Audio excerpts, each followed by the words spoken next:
Oke lur, assalamualaikum warahmatullahi wabarakatuh. Bertemu lagi di Jaluk Jogja Jalan-Jalan. Di episode sebelumnya kita menjelaskan tentang bagaimana caranya kita meditasi agar kita bisa mendapatkan ciptaning, yaitu kepekaan batin kita ya lur ya. Dan di situ ada doa. Kalau saya pribadi, nah ini Jogja sedang hujan deras ya lur ya.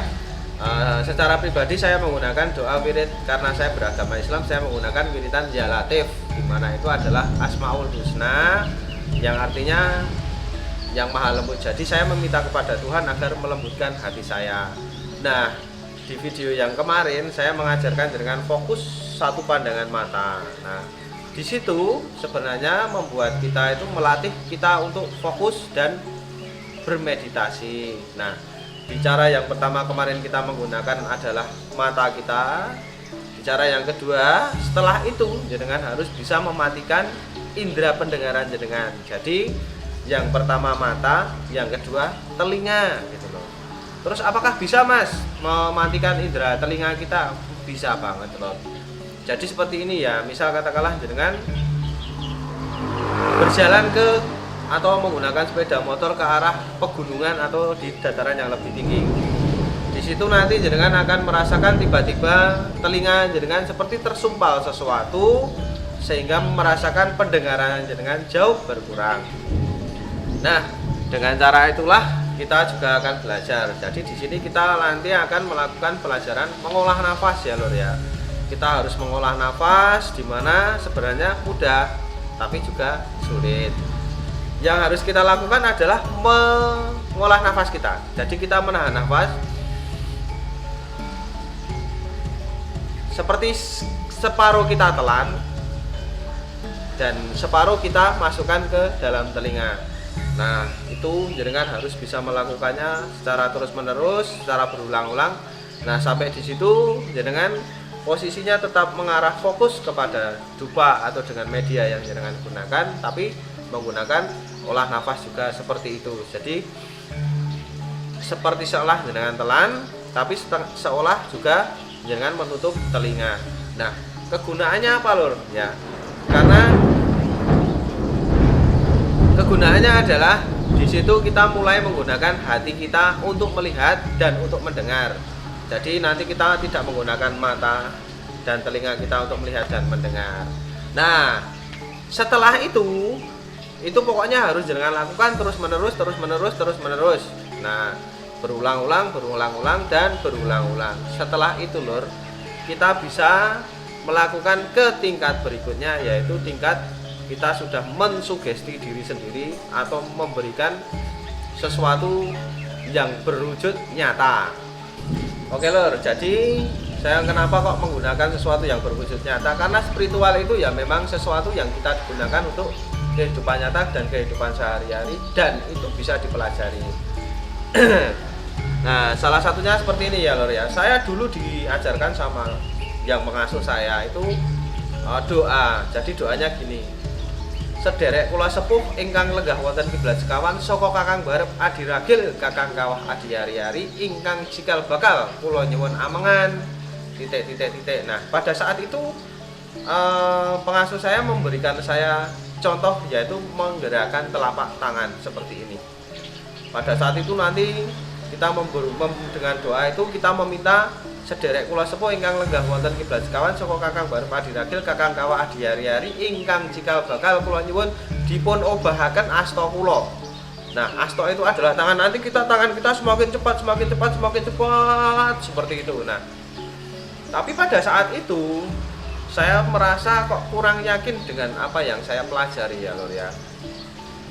Saya kurang yakin karena pada saat itu saya belajar itu banyak sekali orang, sekitar 15 orang itu bareng dengan saya.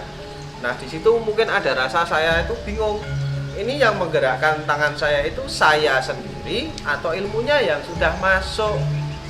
Nah, pada saat kebingungan tersebut saya bilang dengan pengasuh saya itu, apakah boleh saya menggunakan cara lain? Nah, dijawablah boleh gitu loh.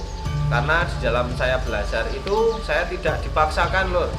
Tidak dipaksakan bahwa saya harus belajar di perpustakaan, tidak gitu loh. Saya bisa belajar di rumah, di dapur, di kamar. Nah, seperti itu. Yang penting niatnya dan tujuan kita sama, yaitu belajar. Misal contoh lagi, kita mau ke luar kota, ke Bali misalnya. Nah, di situ saya harus memilih jalan mana, jalan darat bisa, jalan udara bisa, jalan laut pun bisa. Nah, seperti itu lur.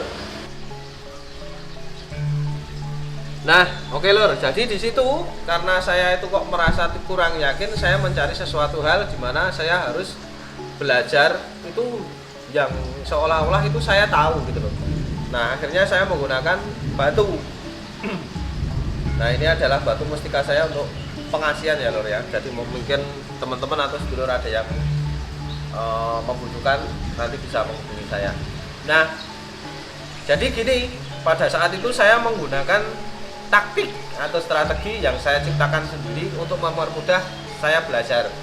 Saya menggunakan batu ini sebagai cara saya untuk belajar. Jadi di situ kan seharusnya saya harus menggunakan tangan saya. Karena saya tidak bisa, saya mengubahnya dan mengolahnya membuat energi.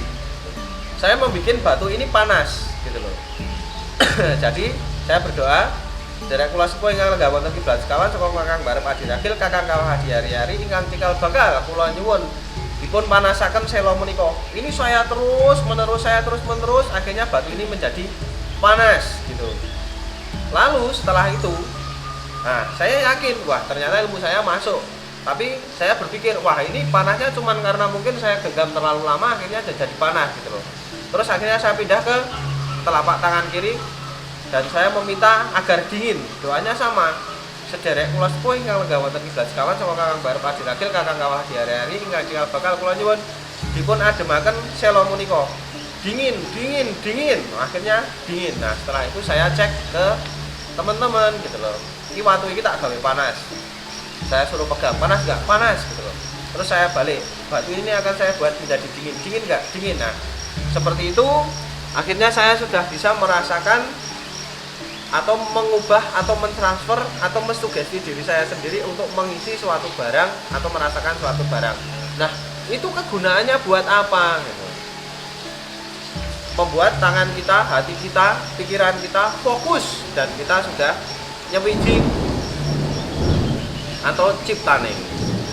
Nah, setelah jenengan bisa sampai seperti itu adalah pokoknya harus jenengan bisa dulu ya lho, harus bisa. Jadi bisa merubah entah jenengan mau belajar dengan cara apa, misal katakanlah jenengan di tempat yang sepi menggunakan lilin, jenengan berdoa ya Tuhan matikanlah lilin itu. Nah, seperti itu nanti jenengan bisa aplikasikan sendiri. Jadi saat kita belajar tarik pusaka tidak melulu hanya kita belajar tarik pusaka, tapi banyak sekali manfaatnya. Doa tadi bisa digunakan sebagai pengobatan, untuk pengasian dan lain sebagainya. Ya lor, itu adalah teknik kedua ya, yaitu kita bisa merasakan, mensugesti dan bisa mengatur energi kita. Nah, di situ setelah itu kita nanti bisa berhasil dengan batu ini. Tahap berikutnya adalah bisa merasakan energinya dari batu itu. Kita kemarin sudah belajar yang pertama menggunakan mata kita tutup, telinga nanti ini kita tutup. Yang ketiga menggunakan mentransfer energi. Ini sudah kita harus bisa. Nah, itu nanti jenengan harus bisa merasakan cepat gitu loh. Misal katakanlah ini batu ini jenengan pegang tanpa jenengan harus lama, itu ya jenengan harus bisa merasakan energi dari barang ini. Nah, oke lur, sampai di sini dulu episode yang kedua. Nanti di episode yang ketiga kita sudah mulai ke arah terawangan, oke. Jadi saya sebenarnya bingung mau belajar tuh, mau kasih saya materi, saya takut karena nanti tidak jenengan belajarnya setengah-setengah, hanya ingin yang ini belum bisa, ingin belajar ke yang berikutnya itu malah nanti akan terjadi hal yang sia-sia. Jadi sebenarnya saya ingin kita belajar bareng itu dari tahap nol jenengan belum bisa akhirnya menjadi bisa, kalau sudah bisa lanjut ke berikutnya. Nah, seperti itu loh. Nah, di tahap berikutnya kita nanti akan ada pengasian mohon maaf. Di tahap berikutnya kita sudah mulai belajar ilmu terawangan, yaitu nanti kita menyembunyikan barang yang kita isi energinya atau sudah kita rasakan energinya. Nah, oke lor. Jadi mohon maaf video memang saya buat berpotong-potong bukan karena saya ingin mencari konten yang banyak, tapi saya ingin buat dulur-dulurku semua bisa semua. Jadi percuma jika saya memberikan materi langsung banyak tapi jenengan nggak bisa mempelajarinya. Saya inginkan jenengan mempelajarinya bertahap demi bertahap. Nah, oke lur, sampai di sini dulu. Assalamualaikum warahmatullahi wabarakatuh. Salam Jaluk Jogja, jalan-jalan.